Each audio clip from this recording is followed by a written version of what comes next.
నాకు ఎప్పుడైతే క్యాన్సర్ వచ్చిందో ఆహారము తినడానికి అసలు ఉండేది కాదు. ఏదన్నా అన్నం తింటున్నా అది రక్తంలో బయటకు వస్తూ ఉండేది. నాకు ఇష్టమైన కూర వేడివేడి అన్నంలో కలిపితే ఆ బాక్స్ని ముక్కు దగ్గర పెట్టుకుని ఆకలి తీర్చుకునే రోజులు నాకు ఇంకా జ్ఞాపకం ఉన్నాయి. నా ఉమ్ముని అరగంట సేపు నా నోట్లో ఉంచుకొని అది నీళ్ళలాగా తాగితే అది కూడా రక్తంలో బయటకు వచ్చేది. ఎవ్వరూ నాకు ఆహారం పెట్టేవారు కాదు. మా తల్లిగారిని అడిగాను, అమ్మ నాకు చాలా విపరీతమైన ఆకలేస్తుంది అని. అంటే మా తల్లి అన్నారు కదా, నువ్వు ప్రభుని అడిగేయ్యా, ప్రభువే నిన్ను పోషిస్తాడు. ఈ మాట కొంచెం వినడానికి విడ్డూరంగా అనిపించిన వాస్తవానికి అది నిజం. మనకి ఏది అవసరమో మనం ప్రభువుని అడగగలిగితే ఆయన మనలను పోషించగలిగిన దేవుడు. రక్తం ఎక్కడి నుంచి వస్తుందో తెలియక నా కడుపులో ఏమైనా ఇన్ఫెక్షన్ అయిందేమోనని పేగు ముక్కలు బయటికి తీసి మరీ పరీక్షలకు పంపించారు.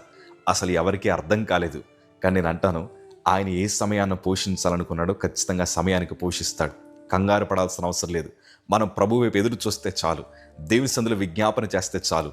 నేను దేవునికి మొరపెట్టడం ప్రారంభించాను. చక్కటి కృప ఏంటో తెలుసా? ఒకవైపు కీమోథెరపీ జరుగుతున్నా సమృద్ధిగా ఆహారం తినే కృపను దేవుడు దయచేశాడు.